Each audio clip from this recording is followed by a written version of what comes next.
Sorry banget bro, kita agak telat mulainya nih. Nggak apa-apa. Bosman, tadi rapat kabinet nih. Wah, itu keren tuh pasti. Ada gosip apa nih? Kayaknya Nggak kita juga. yang interview kayaknya. Biasa aja.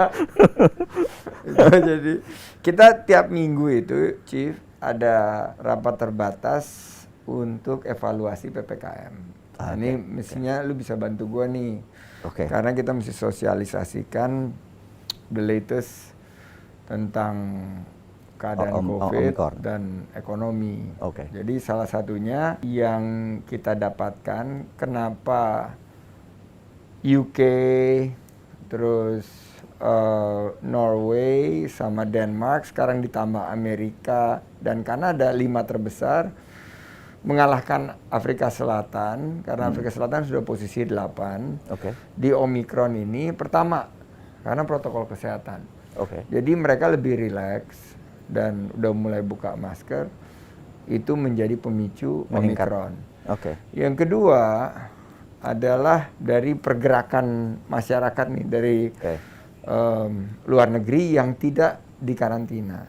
Oke. Jadi kan itu bebas. Nah, sudah terbukti bahwa Omicron ini nembus vaksinasi even fully vaccinated person. Jadi lu Oh, dua ya? kali kena, Oke.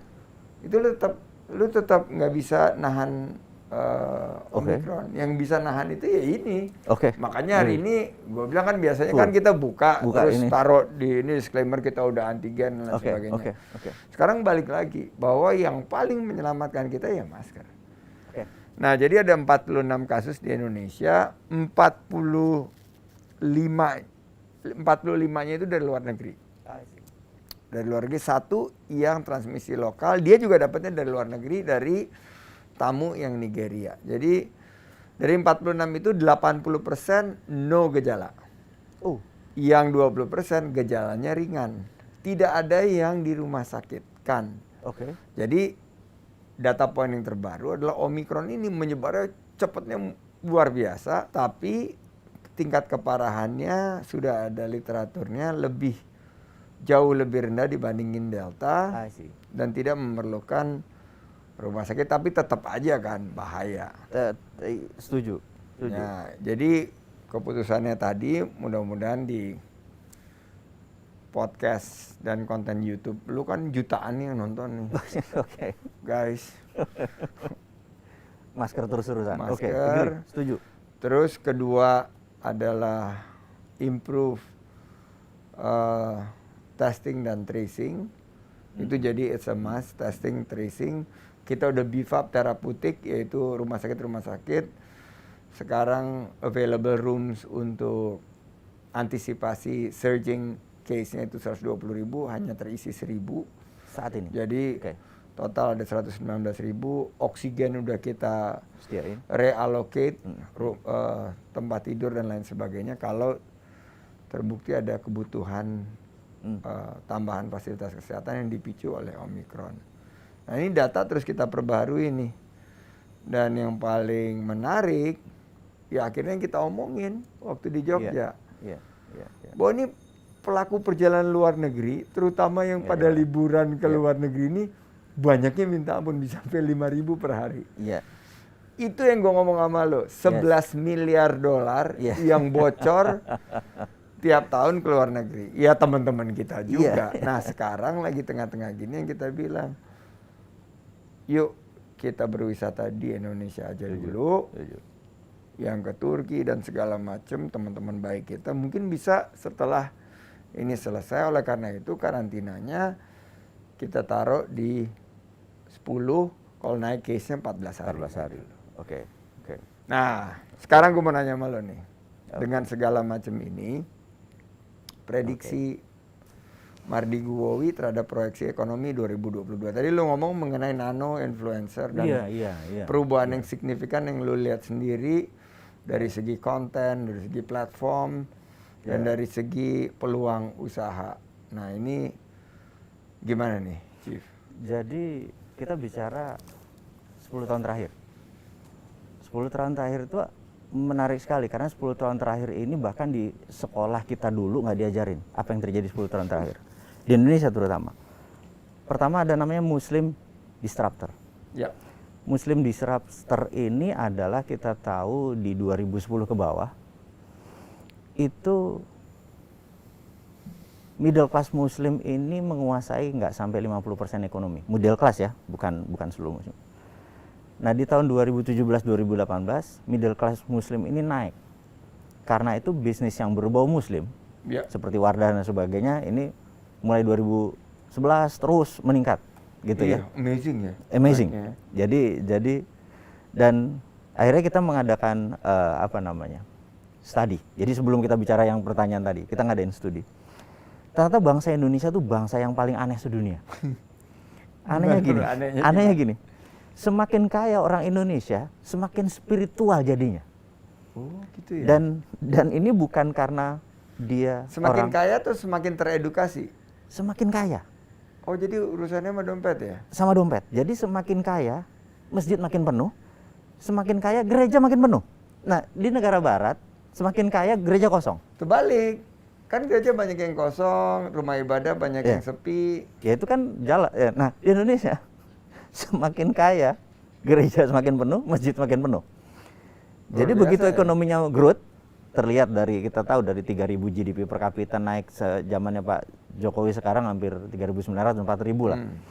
Itu memang spiritual itu ternyata membuat ya masjid makin penuh, gereja makin penuh. Jadi bukan hanya, dan itu behaviornya hanya ada di Indonesia nih kayak gini nih, gitu. Nah, terus ada yang namanya disruptor teknologi, kita tahu. Dan ini cepat sekali, bahkan sekarang ada metaverse gitu ya. Terus ada disruptor milenial.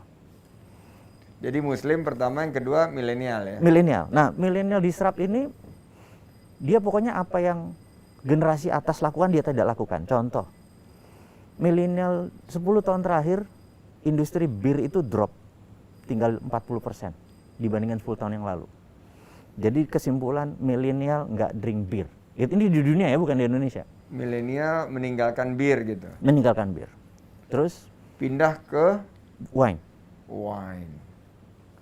Wine naik hampir 40%. Terus golf viewernya golf itu dari peaknya 2011 sekarang tinggal 25%. Oh gitu ya? Ya. Jadi millennial doesn't play golf gitu ya. Terus and doesn't watch golf. Nggak watch, ya tentunya. Terus millennial nih kill sedan. Sedan dia nggak suka. Jadi Chief kalau lihat 20 mobil di jalanan, satu sedannya, itu generasi kita kali. Kita masih suka naik sedan ya? Masih suka naik sedan. Gue naik Innova berarti gue udah pindah jadi milenial. Udah milenial gitu. Itu contoh bahwa ini behavior changing ini harus disadari kalau kita bicara bisnis. Kemudian digital, kita tahu bahwa kita terlambat adaptasi di dunia digital, entah e-commerce segala macam, kita ketinggalan. Dan terakhir COVID disruptor, dia kill office space gone, kill meeting room, kill working hour. Jadi nggak ada tanggalan merah sekarang, semua tanggalan biru. Mereka milih kapan liburnya. Terus udah gitu bisa meeting jam 7 pagi, bisa jam 10 malam gitu. Pak Presiden tadi jam 8 udah kill office hour ini. Iya. Gitu. Nah, sekarang kerja makin efektif, makin efisien gitu ya. Nah, hal-hal seperti beginilah yang kita sebut 4 hal yang membuat game changing ke depan ini. Kalau kita nggak antisipasi, kita masih main brick and mortar, kita masih main gedung, kantor, tidak pindah ke dunia maya, gone kita, gitu. Jadi ya itu, UKM pun harus melakukan hal yang sama. Merchandise sudah nggak ada yang beli kalau kita jualnya pakai store gitu kan, udah sewanya mahal, orang nggak ada traffic gitu. Nah ini yang apa? Gue pikir yang harus diingetin dulu gitu kan, di aware. Jadi 2022 feeling Bossman bahwa tren yang akan terus terjadi adalah the high rising Muslim conscious. Jadi kita menganggap bahwa ada 3 step Muslim behavior. 1, kita sebut hijrah 1.0, mereka mau bajunya Makannya. Belum, itu 2.0. Jadi 1.0 itu masih tampilan, mukena hijab, terus gamis dan sebagainya. Gue lumayan. Kan memenuhi kaidah syariah gitu. Oke. Gue 1.0 udah lewat. Nah, kemudian make up-nya, kosmetiknya gitu. Kemudian 2018, 2019 itu makanannya mau halal. Jadi mereka yang punya kafe punya musola itu jauh lebih laku gitu ya. Terus ada sertifikat halal dan lain sebagainya. Nah, di 2021 ke atas, 2022 dimulai itu dianggap income-nya mau halal. Berarti banknya, terus terus kerjaannya gitu. Itu tumbuh. Itu 3.0 ya. 3.0 adalah hijrah 3.0 adalah income-nya halal gitu. Ini tren besar, ini big trend di dunia juga gitu. Oke, itu pertama. Yang kedua adalah milenial disruptor. Jadi itu dia dengan segala gaya hidupnya akan menjadi tren yang semakin kuat. Dan yang ketiga adalah COVID ya. Digital disruptor dulu, kita harus lengkap disruptor. sama semua digital, yaitu memotong semua brick and mortar, offices, benar. Dan sebagainya, office termasuk hour. ya COVID behavior kita juga harus dikuatin sama. Ini yang keempat ya. Keempat, COVID. Nah, berarti ini nyambung nih sama gue punya catatan itu bahwa satu, digital masuk.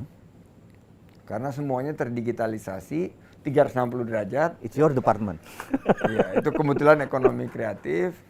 Kedua yang kita pantau itu sustainability, yaitu anak-anak muda terutama dan seluruh dunia sekarang matanya tertuju kepada kegiatan-kegiatan yang 3P, planet, people, and prosperity. Jadi semua jaga tentang keberlanjutan lingkungan, urusan sampah, urusan air, urusan sumber daya energi baru dan terbarukan itu. Dan ketiga, health. Berarti nyambung nih. Setuju. Gaya hidup sehat, mulai dari promotif preventif seperti olahraga, less konteks sekarang, vitamin, iya betul, tidur cukup. Gue sekarang jaga banget nih, tidur cukup terus pakai ini, ngitung step dan lain sebagainya. 10.000 sehari. Dan kuratif, lu 10.000 sehari? 10.000 sehari, pasti. Pakai lu sehat dong ya? Ya harus dong. Masa kita mau memimpin Indonesia, komunitas Sontoloyo. Dan terakhir adalah kuratif preventif, promotif preventif dan kuratif rehabilitatif, yaitu ya semua ya. Besok nih pemerintah akan resmikan health tourism, medical tourism di Bali. Menarik. Bangun rumah sakit kelas dunia kayak Mayo, John Hopkins itu. Di Bali akan disediakan. Jadi bagian daripada economic leakage yang orang berobat ke luar negeri, hal-hal simpel seperti medical check up ke luar negeri itu kita mau adakan sehat di rumah sendiri gitu loh. Berwisata medis di Indonesia aja. Yang kedua, gimana nih digitalisasi ini? Lu kan tadi ngomong mengenai TikTok yang luar biasa mengubah game ini dari tadinya follower base atau subscriber base. Betul. Yang kita terbiasa dengan Instagram, dengan YouTube, sekarang ke open media platform kayak TikTok. Betul. Jadi kita pertama mereview dan surprisingly gitu, kita mereview bahwa 1,5 tahun terakhir, 18 bulan terakhir itu retail bisnis kita itu ternyata hampir 50% datangnya dari TikTok gitu. Di engagement universe-nya Sontoloyo Group lah ya. Ini ada banyak pilarnya Sontoloyo Group ini, ada Mardi Guowi, ada Santara, ada Santara ya? Santara kan digital Santara semua, terus ada Millionaire Race, ada segala macam ya. Ada segala macam itu. Jadi universe-nya ini ekosistemnya kita ini ternyata 50%, hampir 50% datangnya dari TikTok. Nah, sekarang udah 50% dari TikTok. Hampir 50%, dan ini surprisingly karena anak TikTok itu kan 25 tahun ke bawah, anak zilenial. 90% mungkin viewernya 80% adalah anak zilenial. Dan kalau sebagian kayak Sulaiman udah double alpha dia. iya, makanya. Nah, kita melihat bahwa wah ini kita harus mereview karena bentar lagi kan tahun 2024 ini kita sebut namanya digital politik gitu. Battlefield-nya itu digital, bukan di baliho. Maaf nih ya. Jadi ada nyamber-nyamber lagi ngomong begini. Tadi ada nyamuk lewat. Ini bicara mengenai metaverse. Oke. Dia menguasai the seven seas. Belum dolar. Jadi nah, tahun 1910 di Jacqueline Island di Amerika.